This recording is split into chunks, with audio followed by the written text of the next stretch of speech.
Hello! I'm gonna try something new here. I'm gonna do a real-time painting with you guys and kind of talk through my process and kind of talk about what I do and how I approach these types of paintings.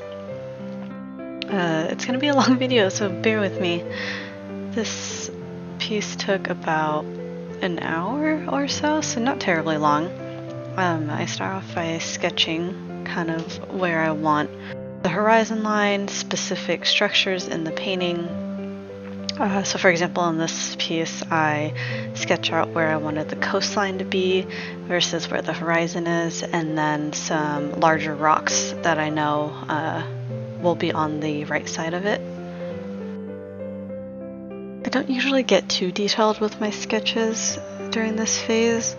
It just gets covered up by my paint and when I layer it, so I mostly just mark out anchor points for myself, so where certain rock formations are, or where the sky meets the ocean, or where the ocean meets the sand, that type of thing. Once I'm happy with that, I start picking out my colors, and I usually like to start with the sky. It kind of, for me, it sets the tone of the painting. So for example, if it's a warm, bright, sunny day, that's going to look a lot different than like an overcast, cloudy, gloomy day. I like to start with the lightest part of the sky, so right where the sky meets the horizon, where it's there's a lot of atmospheric perspective, and it's very, very light and desaturated there. And then I like to work my way up and get that deeper, darker, richer blue in the sky.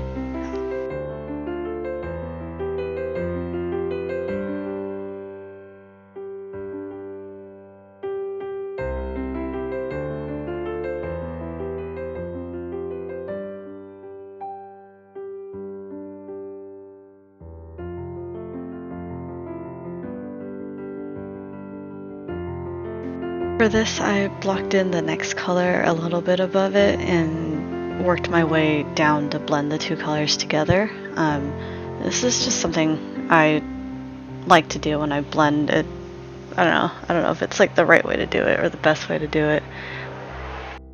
But it works out for me because I like that faster transition between the two colors, and like you can see how big of a jump in saturation that color difference is. So blocking in the next color and blending it downwards into the lighter color while it's still wet creates a softer blend but still has a quick jump.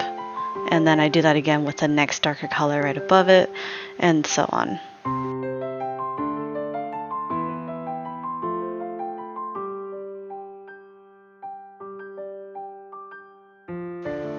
Once I get all the colors laid down, I like to go through and make sure everything's blended nicely.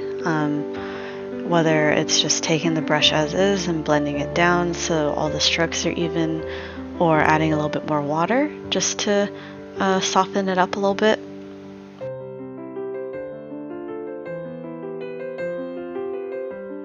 Next, I'm going to block in the water area. Again, I like to start with the lighter color here and work my way out. So this will be right along the coastline where the water meets the sand. So I want a little bit of differentiation between the ocean and the sky. So I start by mixing a different color for the ocean. My lightest point is not going to be the same as the lightest point of the sky.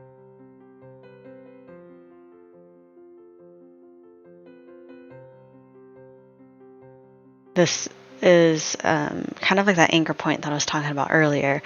It's the lightest point of the ocean, so when I bring the ocean to be darker, it'll be a lot darker than the colors in the sky as well.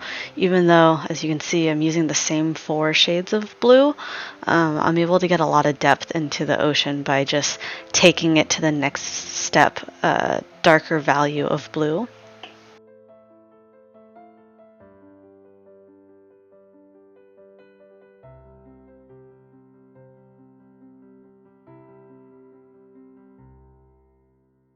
When I paint water, I like to use my brush strokes and follow the natural flow of the water. That helps me kind of get a nice form into a fluid object. Towards the back, it's very horizontal. It's following the horizon line. And then quickly towards the front, it starts curving around rock formations or curving to the shore.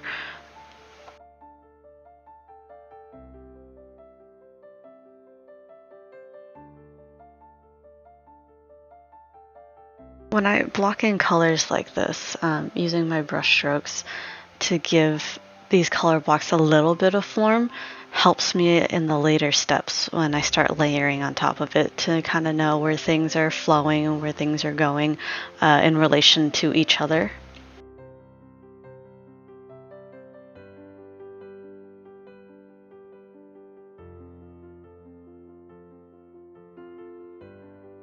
Here I'm adding the darkest, deepest parts of the ocean. You can really see what I was talking about earlier about changing the values of the blues that I'm using. You can see a clear separation between the sky and the water, even though, again, they're just the same 4 shades of blue that I put out on the plate.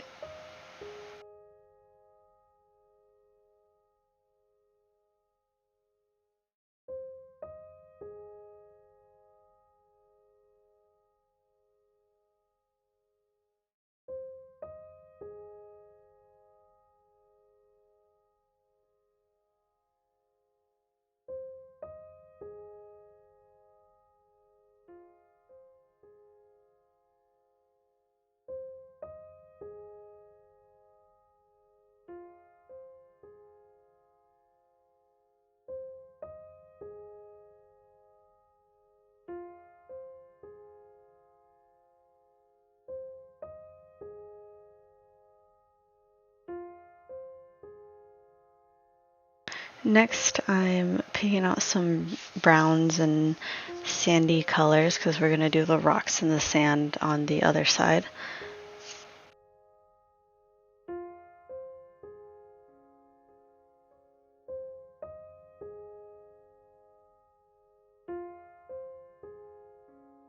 Again, I'll start with the lightest point first, and this happens to be the closest part of the sand towards where we're looking, which is the bottom.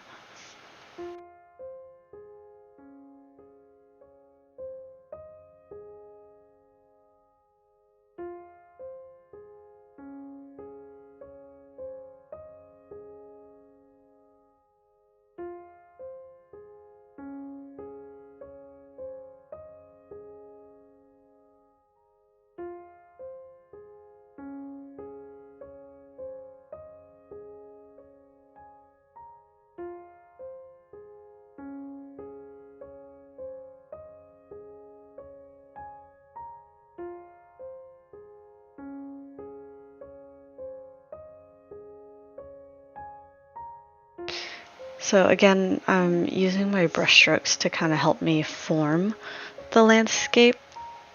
I'm using just the same lightest shade right now, but I'm laying out where the sand flows and then how it reaches backwards into where the rocks are going to fall to create that sense of depth.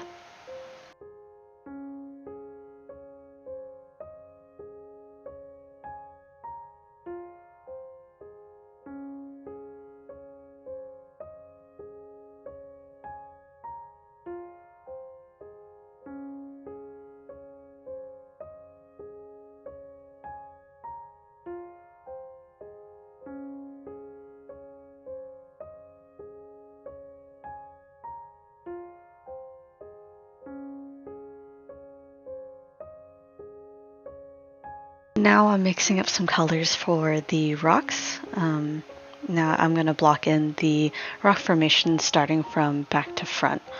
This works really well for me in terms of placing things where they should fall in a plane of field. Since we are creating that depth, for me, starting in the back where everything's kind of compressed and condensed helps me a lot because then as I come forward, I can really stretch that perspective and pull things towards us.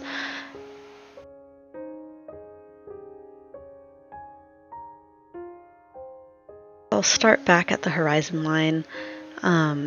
I started with the bigger rock just again as an anchor point for myself. That's kind of like that mid-ground, just a little bit past the horizon line.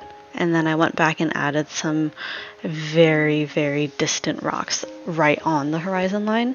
Again, this is just me establishing some reference points so I can understand the perspective and how things are relating to each other within the piece.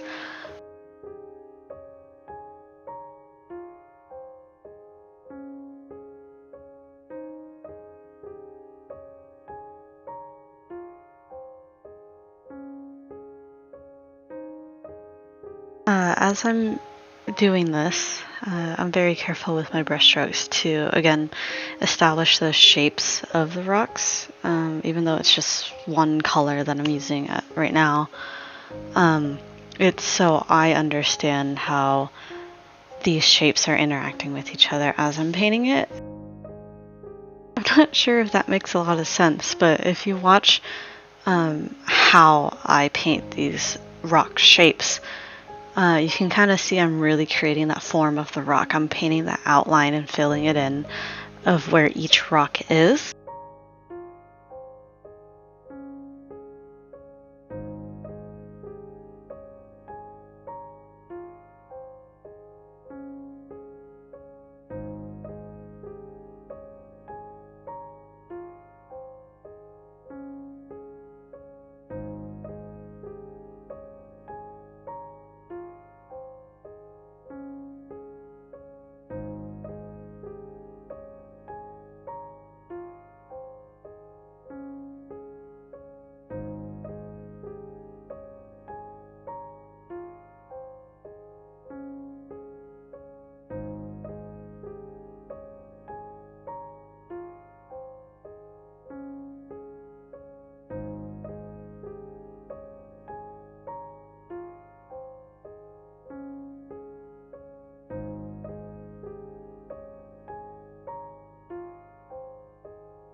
For this piece, the reference photo that I'm using, there's a patch of different darker colored rocks right along the shoreline. Whether I think they're just like rocks that are wet from the water, so they're going to be darker and they're going to sit differently because they're right on the sand and in the water.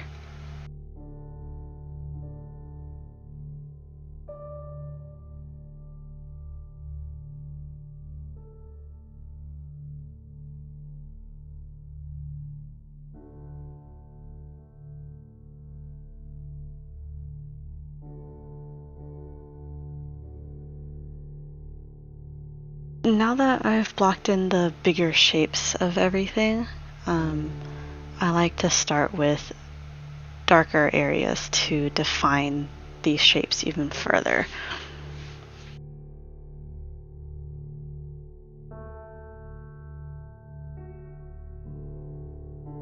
Again, I'll start from the back, so at the horizon line, I'll just block in some quick shapes. These aren't very detailed because they're so far away, not too focused on it, just adding a little bit more depth in that small space. Then I'll start in the midground again. I just take a darker shade of the color and kind of block in general areas where shadows typically fall. It's a little different on rocks because they have their own form and they have some weird interactions with light sometimes, but I'm starting general to specific here, so I'm just taking it in some general shapes of shadows and defining these rocks a little bit more. This is where reference photos come in handy.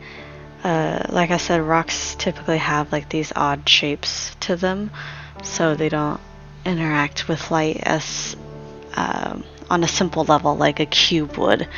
So reference photos help a lot to look at where the shadows fall, see what shadows are created by the rock itself and from other surrounding objects. At this point, I like to try to focus on the global light. I focus a lot on the general shadows that the sunlight would cast on the entire piece as a whole. So for this piece, the sun is coming from the top right-ish area, not all the way in the back behind where I'm standing or behind where the camera is, but a little bit like up in the top and kind of casting light downward towards the rocks in the water.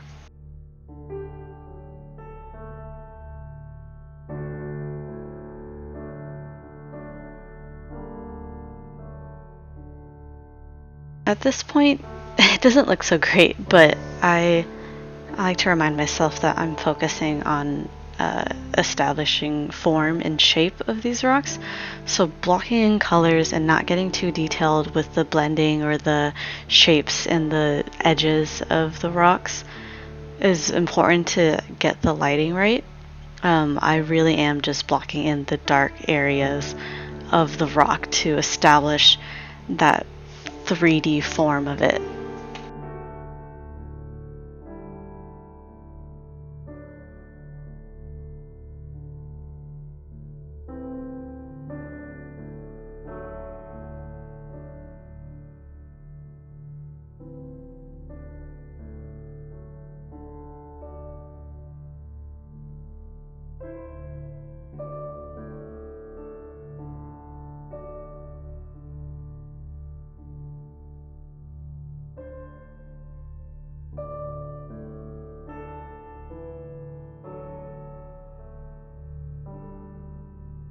Once I'm done with that, I like to go in with a really lighter shade to do the opposite. I use some, highlight colors to establish the opposite edge of the shadows, so where the light is hitting these harsher edges and creating those shapes for these rocks. Again, the rocks are just such complex shapes. It's really helpful to me to approach it in the sense of multiple complex shapes rather than one large entity and one large form. I find that going back and forth between opposites, so the darkest dark shadows to the lightest light highlights, really helps establish form when you're going general to specific. So I'm not getting all the details in of the rocks, but I am getting the basic outline of where the light hits on the larger parts of the rock. And if you look, you can kind of see the edges of each rock being defined from each other. So rather than one big blob of brown, it now looks like 6 or 7 or just several different rocks next to each other.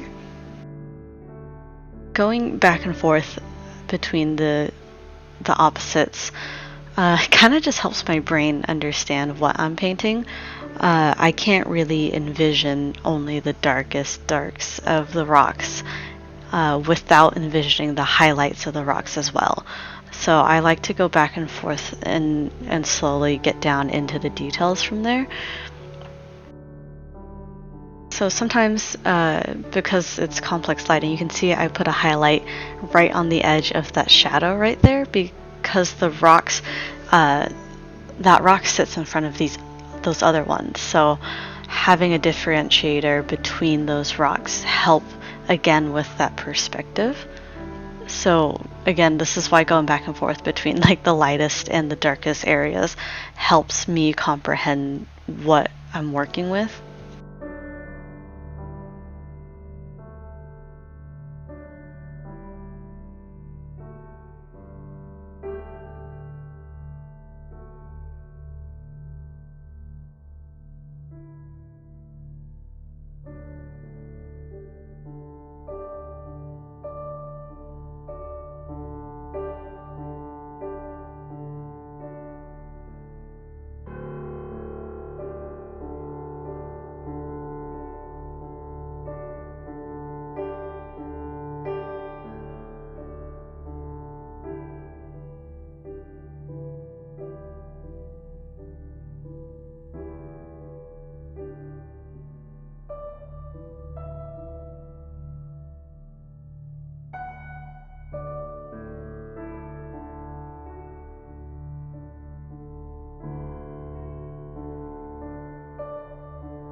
This is where it gets fun for me.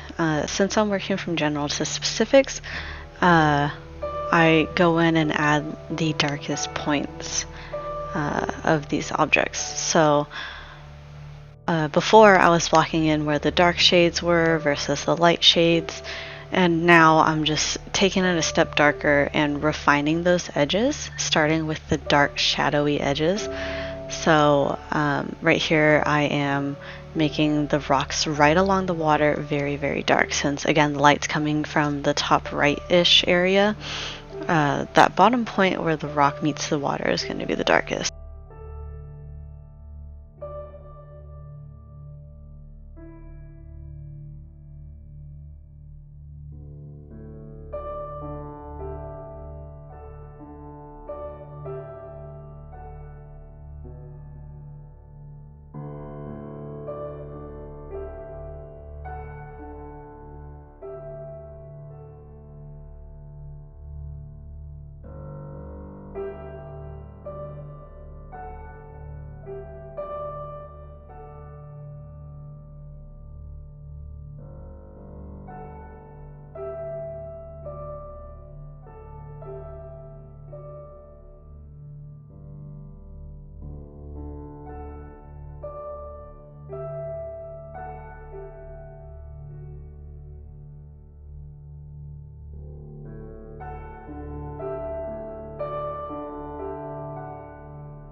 You can start seeing each individual rock start to form because of this harsher edge that I'm putting in.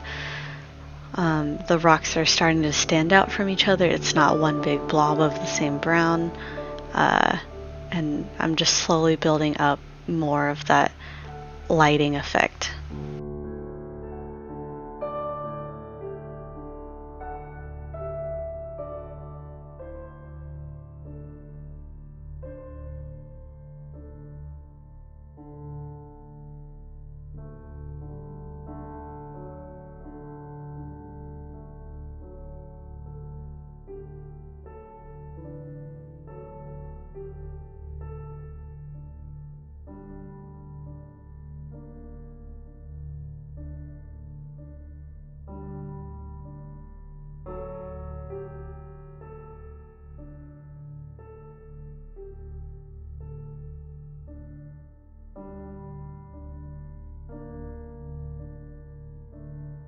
Now I'll do the same with highlights. I will take a even lighter shade of highlight and really bring out that edge that's facing the sunlight. Again, this is where you really start to see the rocks kind of form and distinguish themselves from each other. Just these 4 different steps of 2 highlight, 2 shadows. You can start seeing a lot of progress being made. Working in this format of going from shadow to light and shadow to light, it just helps my brain understand the lighting and the form of these shapes. It's harder for me to go, for example, shadow to shadow than highlight to highlight. It's harder for me to see the forms that way. So doing it where I alternate between the two helps me understand the shapes that I'm creating, but also have an understanding of the overall lighting of the piece.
So next are these little rocks that are kind of in the middle.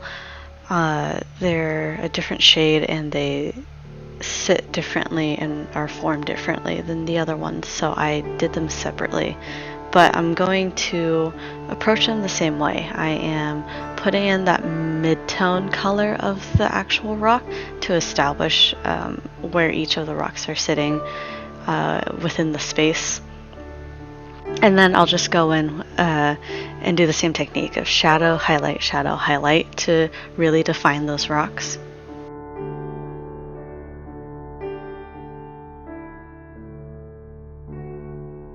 Again, you'll see that I'm kind of working back to front with this one. So I did the very back rocks and then the middle ground rock to give myself an understanding of how those two relate to each other.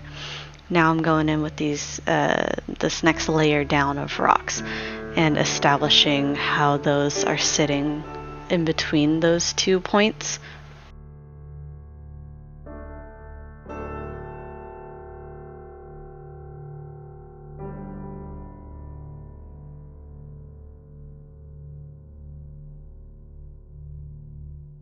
Overall, I'm mainly focusing on the global light. So in like really simple terms, right, if you have a light source on the top right side, then that means the bottom left side will be the darkest point, the point that's facing away from the light and the light is not touching. That's kind of what I'm focusing on when I'm building these shapes and going from general to specific. I'm starting with the basics.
Again, you'll start seeing the rocks take more shape as you do the second round of shadows.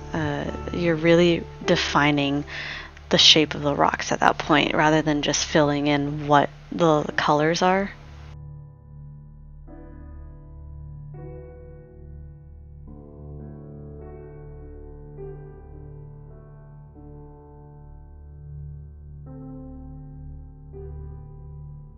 So for the next set of rocks, I think I mentioned that this area was a lot darker than the other ones. So again, I start with the darker shades of this area to give myself a point of reference for the lighting. So what I mean by that is these darker rocks, their darkest point, their side that is not facing the sunlight is going to be a lot darker than the other rocks that I have painted. So I start with this dark base to give myself that point of reference of, okay, this is value-wise, these rocks need to be significantly darker than the other rocks. But I follow the same general idea for the global light, with the darkest shadow being on the bottom left side and the brighter highlight areas are on the top right side.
I start filling in more of the side, and then I realize that I'm having a little trouble understanding the perspective of this area. So we're in front of that back rock now, but we're not quite at the front of the picture where all the rocks are, or the sand's at our feet, right? So I took a step back and started blocking in some rocks to break up the water form on that side, to give myself an understanding of this next transition, like this next layer within the perspective.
And then I kind of go in with this medium brown. You can't really see much of a difference between the colors on the camera, but I'm just filling out more of the rock shapes and working on the other side of it now.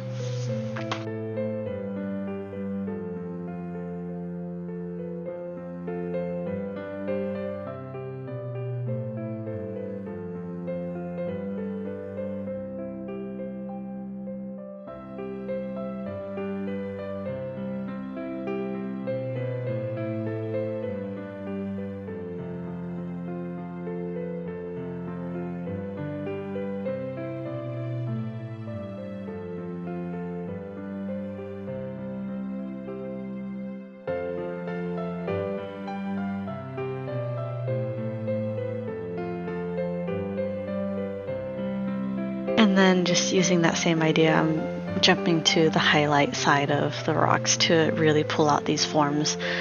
These are a lot smaller rocks, so it just takes a little bit of time to go through and really define those different shapes.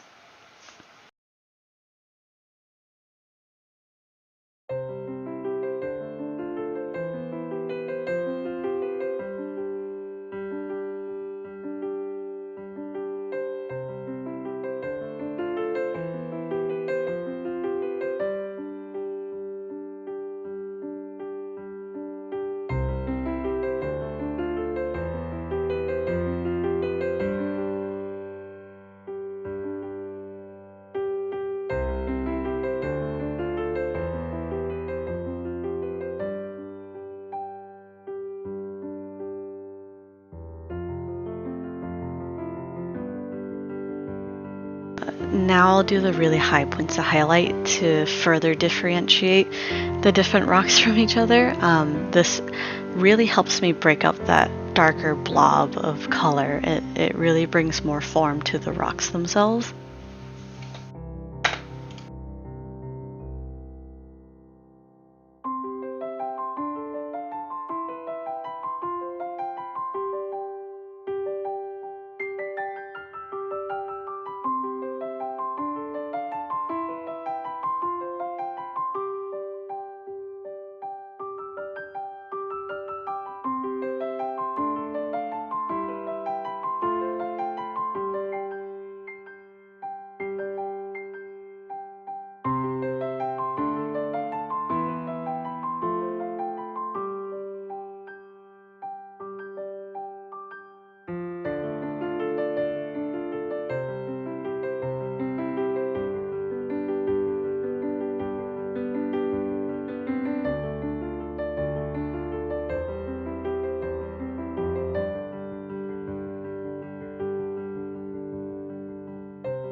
now that I'm pretty happy with the way the rocks are laid out and I have a good understanding of the lighting for them, I'm going to start working on this sandy area that's right up front.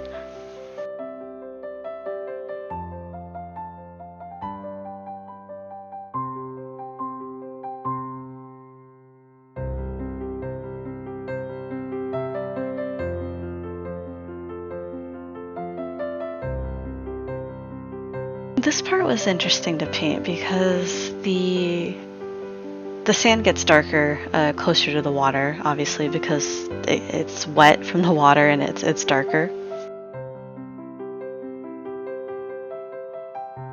So I start off by refining that edge of where the water meets the sand, just so I, again, understand what's happening in the painting. It's not this harsh edge of sand versus water. I try to blend it out a little bit. In the reference photo that I'm using, the water is really clear where it meets the sand, so it's kind of new to me to work with transparency. But it was kind of fun to mix the colors and blend them a little bit and see kind of how I can make that transparency look.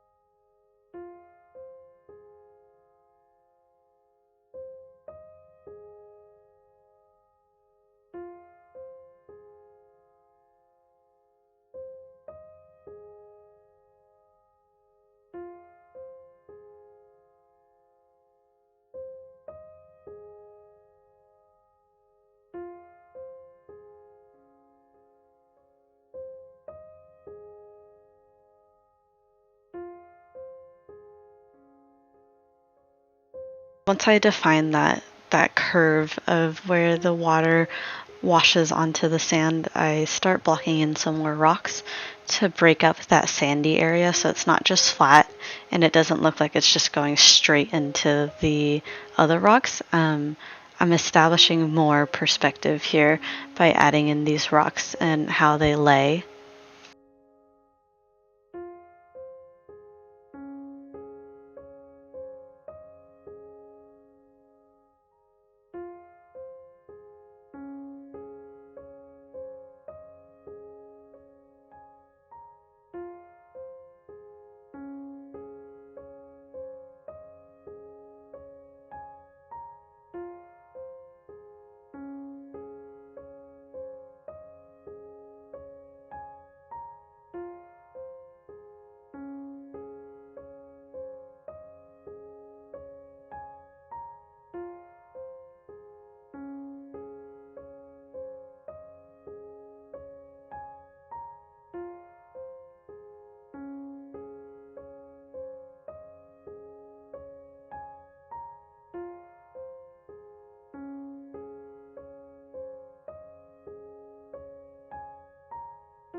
I'm just focusing on global lighting again here, so I added some darker shadows on the sand that are casted by the rocks. The rocks have their own form with the general lighting that I talked about.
Now that the rocks have their form, I kind of need to bring them into the space that I established with my first wash of color.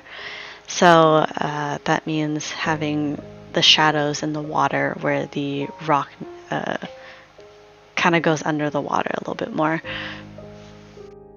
So I just take really dark shades of blue here and create that line where the rock meets the water, and blend it out a little bit to create that shadow like it's sitting under the water. This helps connect the two stages that I did, where I did that flat wash of color to establish the general areas of rock versus sand and versus water and sky.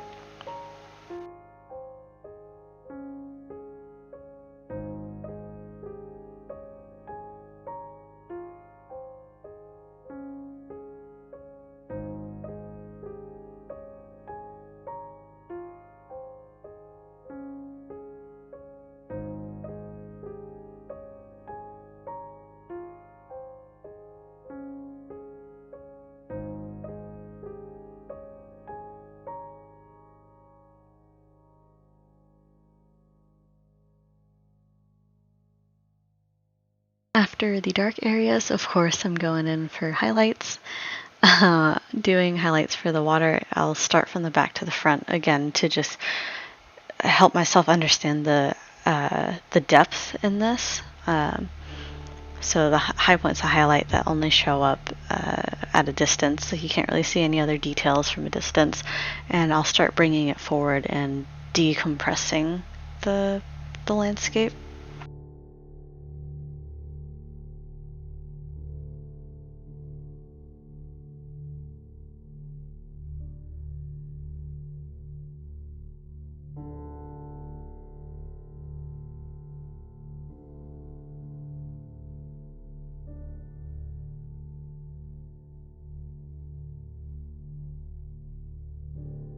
You can see already that those little highlights in the back really push that ocean water area further into the distance in the painting. So it doesn't look like it's just one big pool of water, but now it looks like this huge ocean all the way in the background.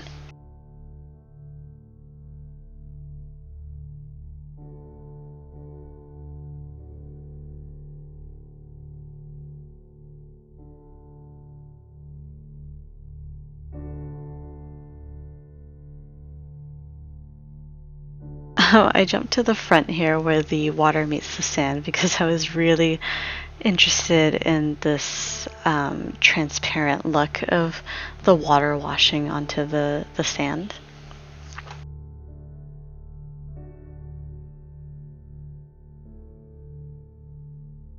I focused on the areas where the water was breaking and foaming up, which creates that higher point of highlight. That's usually the lightest part in the foreground versus the back.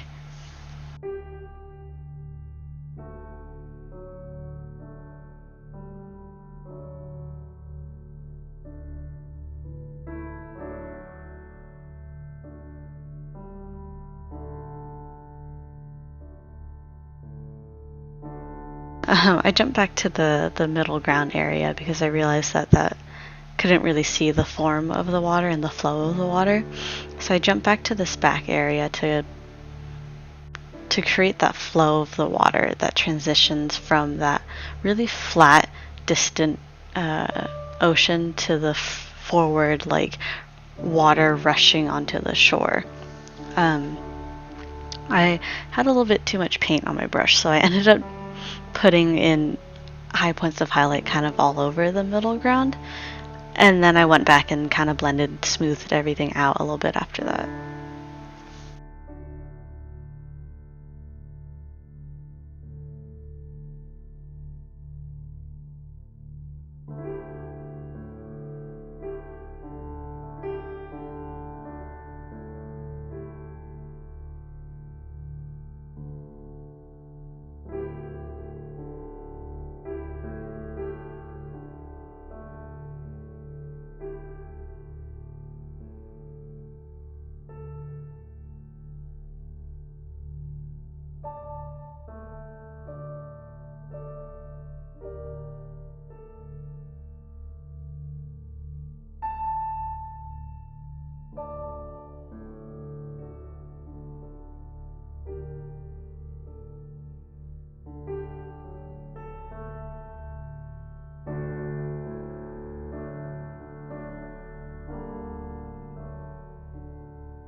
For the water, I use my brush strokes to really imply the water ripples in the way or the direction the water is flowing.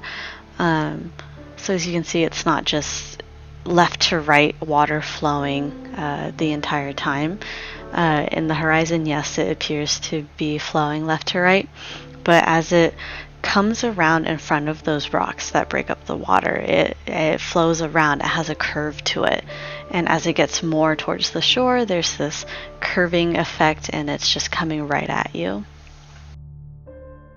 And of course, the water breaks and flows around rocks that are in it, and so using these high points to highlight to create that flow and like water foaming around the rocks really places it in the water rather than just awkwardly floating on top of or in front of the water.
And again, I'm jumping back into the shadows and doing the really dark parts of the water, the deeper parts of the water.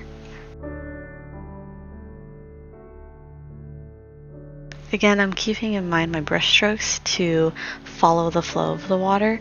It helps guide and create that illusion of how the water is flowing and how the sense of depth is working in this piece.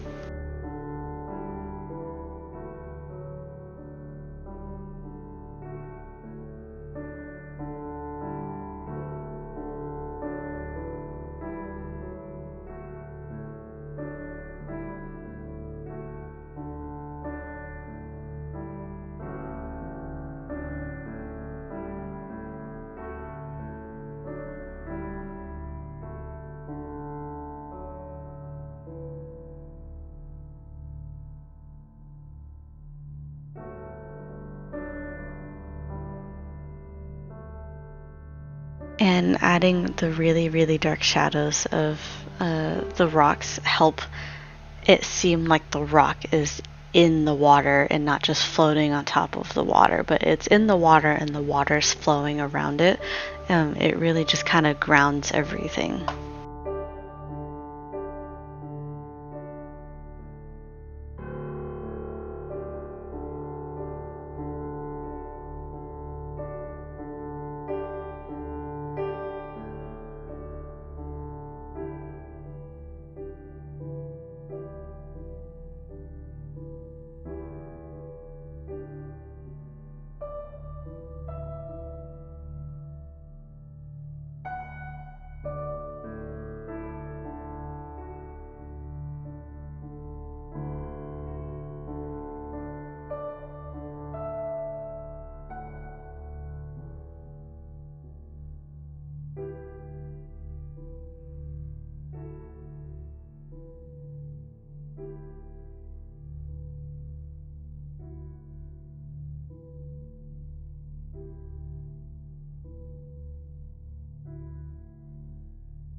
And since the ocean gets deeper the further you get away from the shore, I kind of go back and block in that deeper, darker area and just filling it in a little bit darker and still following those flow lines that I made earlier, but just creating more a deeper sense of the ocean towards the back here, the further away from the shore that you get.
Now I go back in with the higher points of highlight for the water along the shore.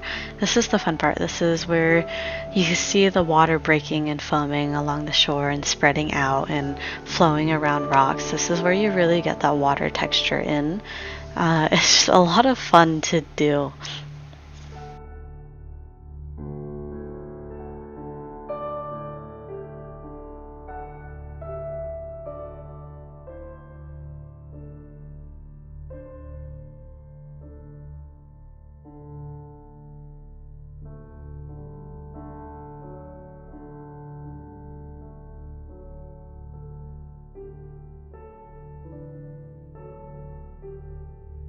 again, I'm really keeping in mind how the water is flowing and the direction that it's flowing. It's really my guideline for keeping all of this in perspective and keeping the depth consistent.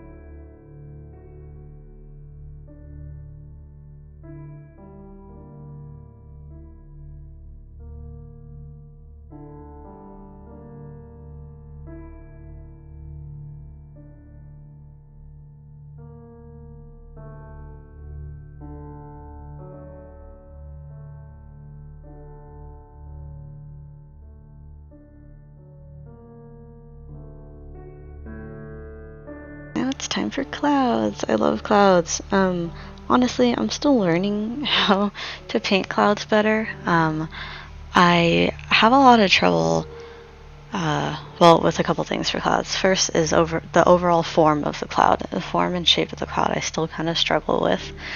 And second, I struggle with atmospheric perspective with the clouds, and I think it's also because I don't understand the form of clouds too well. But the general idea I have of it, again, is just it's like the rocks. It's highest point of highlight, darkest point of shadow, and just kind of working off of each other that way. But yeah, I struggle with clouds a little bit, so I don't really know what to say here. I try to get that fluffiness texture to it. I find that blending it into the sky helps it seem more like it's sitting in the sky rather than like a paper cutout on top of the sky type of thing.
then finally, I like to go in with the really smaller points of detail, and this, for this piece, happens to be all the foliage and the flowers and the moss.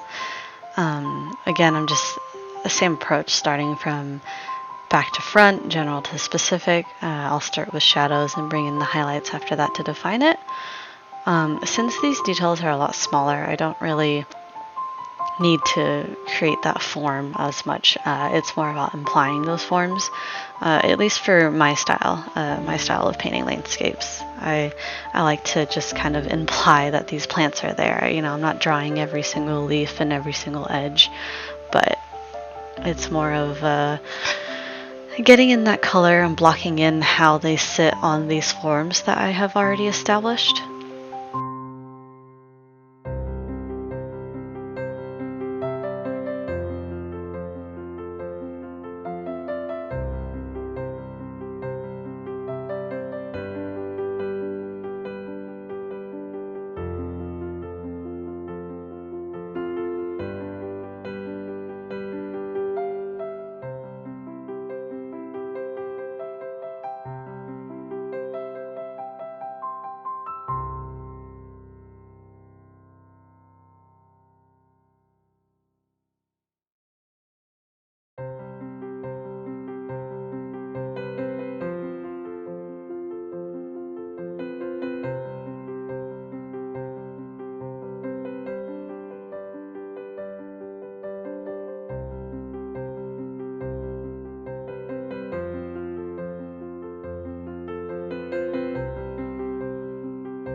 Now the fun part, the purple flowers.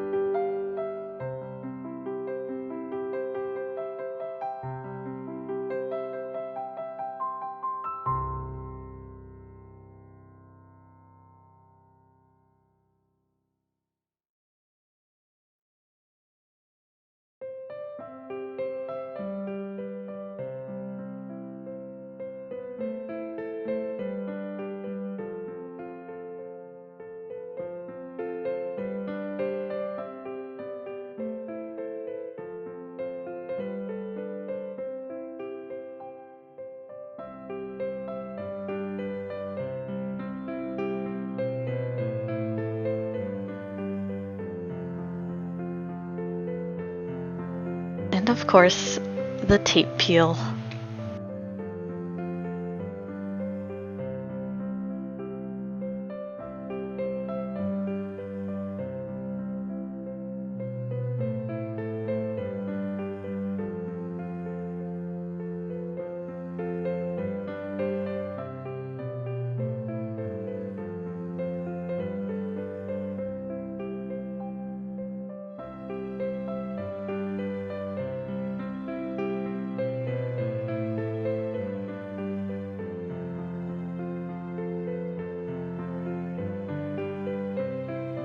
Thank you guys so much for sticking with me through this whole video. If you did watch the whole thing, I hope it was helpful or educational or just you got something out of it. I know it was kind of long, but I wanted to walk through kind of my thought process and my techniques in general on how I approach landscapes like this. I hope you guys enjoyed the video. If you did, let me know so I know if I should make more of these or not.